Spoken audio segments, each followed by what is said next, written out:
नमस्कार मित्रांनो, ठिपक्यांची रांगोळी या मालिकेच्या आजच्या एपिसोडमध्ये अप्पू सर्वांना सांगते की मी सांगते ना काय झालंय बाबी आत्याला. तिला ना भास्कर काकाची खूप आठवण येते आणि बाबी आत्या तू एक काम का नाही करत, आता आपण सगळे एकत्रच आहोत तर भास्कर काकाला फोन कर ना, मला सुद्धा त्याच्याकडनं आशीर्वाद मिळतील. तेव्हा आता बाबीला खूपच मनातून वाईट वाटत असतं. ती आता तिचं सगळं बळ एकवटते आणि सर्वांना सांगते की तुम्ही माझ्याशी खूप चांगलं वागताय, परंतु मी मात्र आल्यापासून तुमच्याशी खोटं वागतीये. खरं तर मला खूप दिवसांपासून तुम्हाला ही गोष्ट सांगायची आहे की मी भास्करशी भांडून इकडे आली आहे. आणि ते ऐकताच सर्वच जण एकमेकांकडे पाहू लागतात. तर बाबी आत्या पुढे सांगतात की माई बहिणी, खरं सांगू का, भास्करकडे ना माझ्यासाठी वेळच नाहीये. ते पेशंट, त्याचं हॉस्पिटल, त्याचं सोशल वर्क, या सगळ्यात त्याला माझ्यासाठी वेळच नाहीये.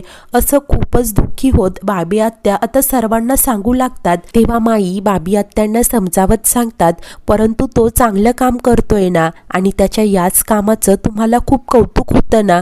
तेव्हा बाबी आत्या गहिवरतच म्हणतात की हो माई, परंतु इतकी वर्ष थांबलो ना आम्ही लग्नासाठी आणि मग जेव्हा एकत्र आलो तेव्हा त्याच्याकडे माझ्यासाठी 2 मिनिटाचाही वेळ नाहीये. बघा ना, आपण कसे छान एकत्र जमतो, बोलतो, कानावर आवाज पडतात, परंतु तिथे मात्र मी दिवसभर भूतासारखी एकटी असते. तेव्हा सुवर्णा म्हणते की परंतु हे सगळं तुम्ही भास्करशी बोललात का कधी? बाबी आत्या म्हणतात, मी बोलले नसेल का ग वहिनी, आम्ही खूप वेळा यावर डिस्कशन केलं, परंतु त्याच्या कामाचा व्यापच असा आहे ना की तो मला वेळच देत नाही. 2 मिनिटाचाही वेळ नाहीये त्याच्याकडे. मला तिथे तुम्हा सर्वांची खूप आठवण येते, खूप एकटी पडले ग मी.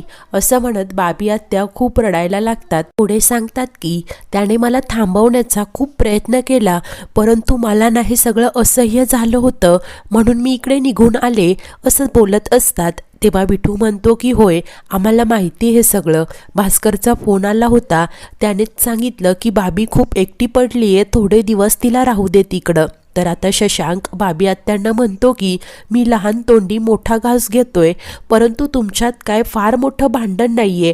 आता या छोट्याशा कारणावरून तुम्ही काय वेगळे राहणार का?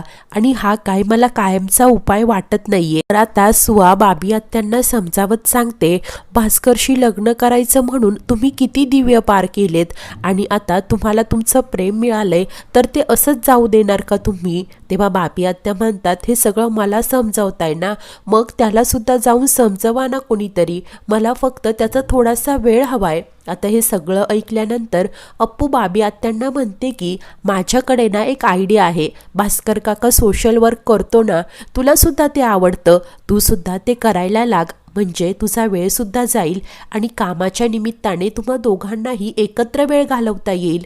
तेव्हा माई म्हणतात, संसार हा भेळेसारखा असतो, त्यात सुख दुःख वाद संवाद सर्वच काही असतं. तर सुवा म्हणते की जर का आवडतात म्हणून फक्त शेंगदाणे वेचून खाल्ले तर मग सगळ्या भेळेची चव कशी कळणार? पुन्हा सांगतात की संसारात तर हे असे चढ उतार येणारच, मग काय तुम्ही खचून जायचं का? विठू म्हणतो की बाबी, भास्कर खरंच खूप चांगला माणूस आहे, त्यामुळे चल राग सोड आणि त्याला फोन कर. तेव्हा बाबी आत्यांना देखील आता सगळ्यांचं हे म्हणणं पटलेलं असतं. तर सुआ म्हणते की हे फक्त तुम्हाला पटून चालणार नाही, भास्करला जर माहिती नसेल तर त्याला सुद्धा कोणीतरी समजवायला हवं. आणि तितक्यात आता लाईट येते.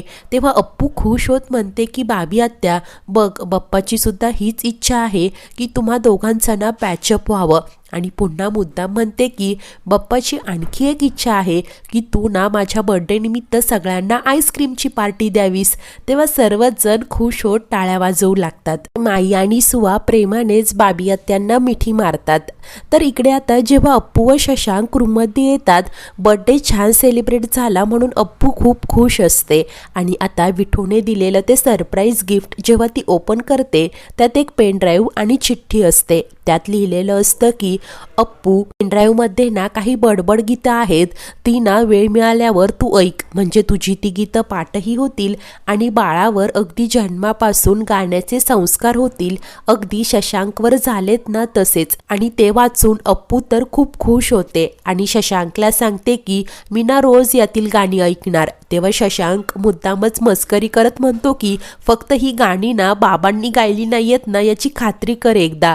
तेव्हा अप्पू मात्र त्याच्यावर चिडते आणि त्यानंतर म्हणते की खडूस, मला आजपर्यंत ना माझ्या बाबाने खूप गिफ्ट दिलेत, न्यू इयरला, बर्थडेला, परंतु विठू बाबाने हे दिलेलं गिफ्ट किती थॉटफुल आहे ना. शशांक बोलतो, होय, हे गिफ्ट सुद्धा ना तुझ्यासारखंच युनिक आहे. त्यानंतर आता शशांकने अजूनपर्यंत काही गिफ्ट दिलं नाही म्हणून अप्पू त्याच्यावर चिडते. तेव्हा शशांक म्हणतो, गिफ्ट आणलंय ना, तेही तुझ्या आवडीचं, ओळख पाहू. तेव्हा अप्पू लगेच एक्साइट होत बोलते की काय, चॉकलेट आणलंय का? तेव्हा शशांक म्हणतो की होय, चॉकलेटच आहे. तेव्हा अप्पू म्हणते, मग सगळ्यांसमोर का दिलं नाही? आता शशांक तिला चॉकलेट देतो. अप्पू तर बोटं चाटून अगदी लहान मुलांप्रमाणे ते खात असते. तेव्हा शशांक म्हणतो, तुला असं लहान मुलांप्रमाणे चॉकलेट खाताने पाहायला मला खूप आवडतं, एकटक पाहावंसं वाटतं, आणि जर तुला सगळ्यांसमोर चॉकलेट दिलं असतं तर मला ते पाहता आलं नसतं ना. आणि जाऊ देत, तुला आजचं बर्थडे सेलिब्रेशन आवडलं का असं विचारतो. तेव्हा अप्पू खुश होत म्हणते की होय, खूप आवडलंय मला. आणि तुला खरं सांगू का खडूस, आजपर्यंत मी माझे अनेक बर्थडे माझ्या फ्रेंड्ससोबत कॉलेजमध्ये त्यांना पार्टी देऊन पब्समध्ये फक्त मजा करत साजरे केलेत. आत्ती मला ओरडायची, ती म्हणायची की तू त्यांना पार्टी देतेस ना म्हणून ते तुझ्या मागे मागे करतात, परंतु मी काही तिचं ऐकायचेच नाही. पण आज मला तिचं म्हणणं पटलंय, कारण त्या एकाही फ्रेंड्सचा आज फोन नाही, मेसेज नाही, परंतु आज माझ्या या आपल्या माणसांनी माझा बर्थडे खूप छान सेलिब्रेट केलाय असं जरा इमोशनल होत बोलते. तेव्हा शशांक सांगतो की कारण त्या सगळ्यांचं तुझ्यावर खूप प्रेम आहे. तेव्हा अप्पू लगेच प्रेमाने त्याला मिठी मारते. त्यानंतर दुसऱ्या दिवशी सकाळी सुमीच्या सासूबाई घरी आलेले असतात. घरातील सर्व बायका देखील तिथेच जमा झालेले असतात. तेव्हा त्या सर्वांना सांगतात की सुमीला दिवस गेल्यावर देवीची ओटी भरू असा नवस केला होता, चांगला अश्विन महिना आहे तर जाऊन देवीची ओटी भरायची आहे. तेव्हा माई म्हणतात, होय, सुखरूप जाऊन या, सुमीची काळजी घ्यायला आहोत आम्ही. तेव्हा त्या म्हणतात की होय, आता काही दिवसांनी बाळ आल्यावर बात वेळच मिळणार नाही आम्हाला, तर त्याला सोडून जावंसच वाटणार नाही. पुढे काय काय करायचं आहे ना ते आम्ही सगळं ठरवलंय असं त्या खूपच उत्सुकतेने सांगू लागतात. तेव्हा सुवा म्हणते की होय, आम्ही समजूच शकतो आणि आमच्याकडे काय आमचे वरुणराजे आहेत ते एकटेच आहेत, त्यामुळे काही वाटत नाही, परंतु आता जेव्हा ही दोन नातवंड येतील ना तेव्हा घराचं अगदी गोकुळ होईल. तर आता सुमीच्या सासूबाई म्हणतात, जे काम करायला आली आहे ते आधी करते, आणि ओटी काढून आता सुमीकडे देत म्हणतात की याला तुझे हात लाव. तर ओटी भरायला तुलाच न्यायचं होतं, परंतु एवढा प्रवास तुला झेपणार नाही ना. तेव्हा सुमी देखील हसतच होकार देते.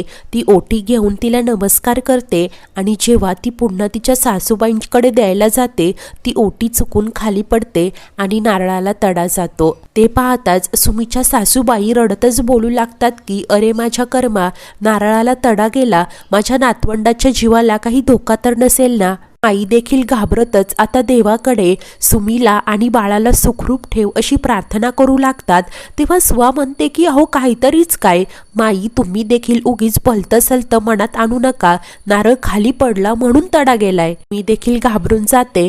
नकळतपणे तिचा हात पोटावर जातो. तेव्हा सुवा तिला समजावत म्हणते, बाळा, आपण रेग्युलरली डॉक्टरांकडे जातोय, तुझं पथ्यपाणी सांभाळतोय, सगळं चांगलं आहे, काही काळजी करायचं कारण नाही असं डॉक्टर म्हणताय, आणि हे शकून अपशकून असं काहीही नाहीये. आता सुमीच्या सासूबाई लगेच म्हणतात, अहो तुम्हाला बोलायला काय जातंय, तुमच्या घरात एक नातवंड आहे, तुमची दुसरी सून गरोदर आहे, आमचं तसं नाहीये, आम्हाला एकच सून आहे आणि पहिलंच नातवंड आहे. तेव्हा सुवा म्हणते की अहो काहीतरीच काय बोलताय, 10 नातवंड असतील आणि त्यातील एक निवडायचं असं म्हटलं तर जमेल का, सगळ्यांवर सारखंच प्रेम करतो ना आपण, तरीच काय बोलताय. तेव्हा आता सुमीच्या सासूबाई म्हणतात, परंतु हिला धांदरटपणा करायला कोणी सांगितला होता. तेव्हा अप्पू म्हणते, सॉरी मी मध्येच बोलतीये, परंतु सुमी तुमच्या हातात ओटी देताना ती पडली, कदाचित असंही असू शकतं की तुम्हाला ती नीट पकडता आली नाही. तेव्हा सुमीच्या सासूबाई लगेच म्हणतात, म्हणजे आता याचा दोषही माझ्याचवर देणार का. देवा, बघितलं ना, खऱ्याची दुनियाच नाहीये, मीच माझ्याच नातवंडाच्या जीवावर का उठेल? तेव्हा अप्पू म्हणते नाही ना उठणार.